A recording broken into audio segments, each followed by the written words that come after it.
la blessure de l'abandon. Bonjour à tous et bienvenue sur ma chaîne, je suis ravie de vous retrouver. Je me présente, je suis Priscilla Canapel, votre coach sentimental et en développement personnel. Et aujourd'hui, on va parler de cette blessure de l'abandon qui est vraiment l'une des facteurs de la dépendance affective. Elle vous fait souffrir, elle peut être liée à l'enfance. À un moment donné, vous avez eu la sensation de ne pas être aimé, d'être rejeté, d'être abandonné par vos parents ou même dans l'adolescence. Et malheureusement, certaines personnes se sont vraiment trouvées dans une situation où ils se sont fait abandonner par l'un de ses parents. Et ça crée une blessure qui est vraiment très compliquée à vivre parce qu'au moindre petit événement, elle va se raviver. Mais avant ça, je tenais tous à vous dire merci de regarder cette vidéo. Vous m'encouragez, mettez-moi ce pouce bleu, ça fait toujours plaisir. Et n'hésitez pas à vous abonner à cette chaîne parce que ça vous permettra vraiment d'avoir beaucoup de vidéos qui vont suivre et d'être alertés. Et si vous voulez remplir le petit bilan qui est offert, n'hésitez pas à le faire. Alors, on va revenir sur le vif du sujet. Cette blessure de l'abandon est liée, comme je l'ai dit, à un sentiment d'avoir été rejeté ou abandonné. À la longue, elle crée une dépendance affective. Cette dépendance affective qui est vraiment le fléau des ruptures. Je vais être honnête, j'ai été en dépendance affective, j'ai eu cette blessure de l'abandon. Il y a vraiment en fait ce besoin que vous avez, qu'on vous prouve, qu'on vous aime. C'est vraiment accru. Vous avez toujours besoin que les gens vous apportent de l'amour, vous prouvent qu'ils vous aiment parce que vous avez tellement peur, vous êtes terrifié à l'idée d'être rejeté et abandonné, de vous retrouver seul, sans amour, sans quelqu'un qui puisse vous montrer que vous comptez pour lui.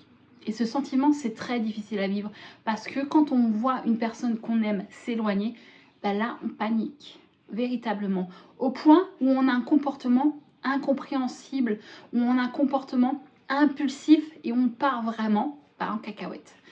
Et ce comportement, c'est vraiment lié au fait que vous vous dites on est incapable de m'aimer, j'ai peur qu'on m'abandonne, j'ai peur qu'on ne m'aime pas.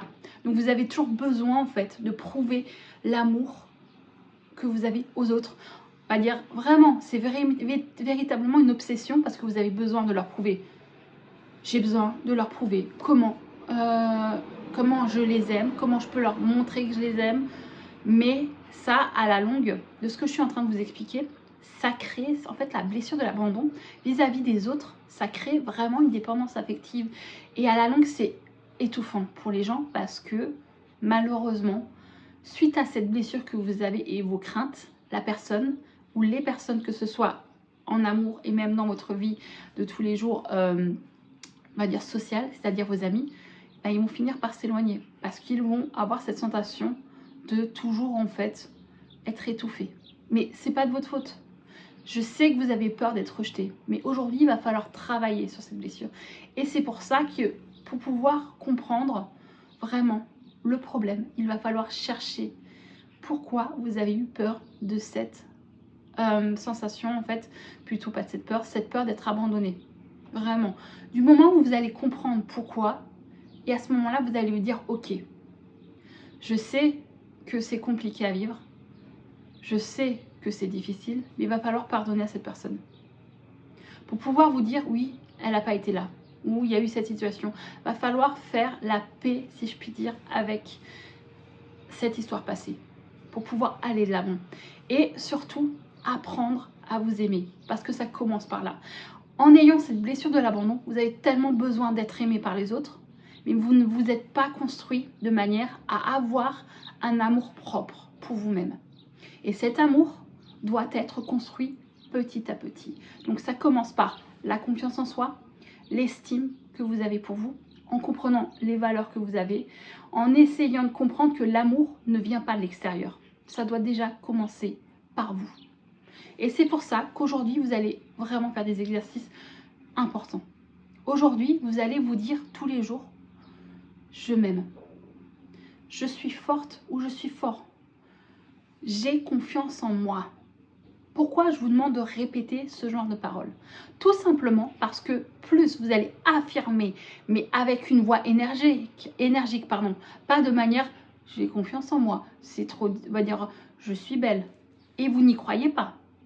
Ça, non, les amis. Je veux que vraiment, pour la première fois de votre vie, vous soyez en cohérence avec qui vous êtes. Et c'est pour ça qu'aujourd'hui, vous allez vous répéter à partir de cet instant précis. Je suis forte, je suis fort, je suis une belle personne et je n'ai plus peur d'être abandonnée. Je vais et j'aurai, j'ai confiance en moi. J'ai confiance en moi, j'ai confiance en moi et je m'aime. Je m'aime, je m'aime, je suis une belle personne. Ces mots, ce sont des affirmations positives. C'est à vous répéter tous les jours. Pourquoi? Parce qu'aujourd'hui, ces affirmations vont au fil du temps se mettre dans votre cerveau et c'est ce qui va créer de l'endorphine. Et à chaque fois que vous allez répéter ces phrases, ces mots, ça va créer un ancrage et vous allez avoir l'attitude qui va changer. Parce qu'aujourd'hui, avoir une blessure de l'abandon, ça commence par apprendre à s'aimer, à avoir confiance en soi. Et c'est pour ça qu'aujourd'hui, vous devez vraiment apprendre à vous aimer. J'espère que cette vidéo vous a apporté de la valeur. N'hésitez pas, comme j'ai dit, à me laisser ce pouce bleu. Et vraiment, je suis ravie de vous avoir trouvé pour cette minute de conseils très importants. Et à la prochaine. Bye bye les amis.